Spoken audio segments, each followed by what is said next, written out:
السلام علیکم ورحمۃ اللہ وبرکاتہ۔ ناظرین و سامعین، آج کی بہت ہی افسوسناک خبر میں آپ کے سامنے پیش کر رہا ہوں، سماعت فرمائے اور دعا فرمائے کہ اللہ تعالی ہمارے تمام علماء کرام کی حفاظت فرمائے۔ اب دوسرے مکتب فکر بھی راڈار پر۔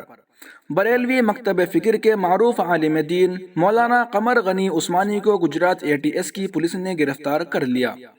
مولانا پر پولیس نے کشن بھاروات کے قتل کے ملزم کا برین واش کرنے اور انہیں اکسانے کا الزام لگایا ہے۔ مولانا قمر غنی عثمانی تحفظ ناموس رسالت کی خاطر عرصہ دراز سے سرخیوں میں تھے اور تفتیشی سرکاری ادارے ان پر گہری نظر جمائے ہوئے تھی۔ تمام حضرات سے خصوصی طور پر دعا کی درخواست ہے کہ اللہ تعالیٰ مولانا کی حفاظت فرمائے اور ان کو ہر طرح کے الزام سے باعزت بری فرمائے۔ دیوبند الوداعی ترانے، خبریں، نعت نظم، بیانات، آواز کا سفر، مکالمے، ڈیبیٹ، پروگرام وغیرہ وغیرہ کی خوبصورت اپڈیٹ حاصل کرنے کے لیے ابھی YouTube چینل محاسن اسلام کو سبسکرائب ضرور فرمائیں۔ بیل آئیکن پر کلک کرنے سے آپ کو ویڈیو پر وقت مل جائے گی۔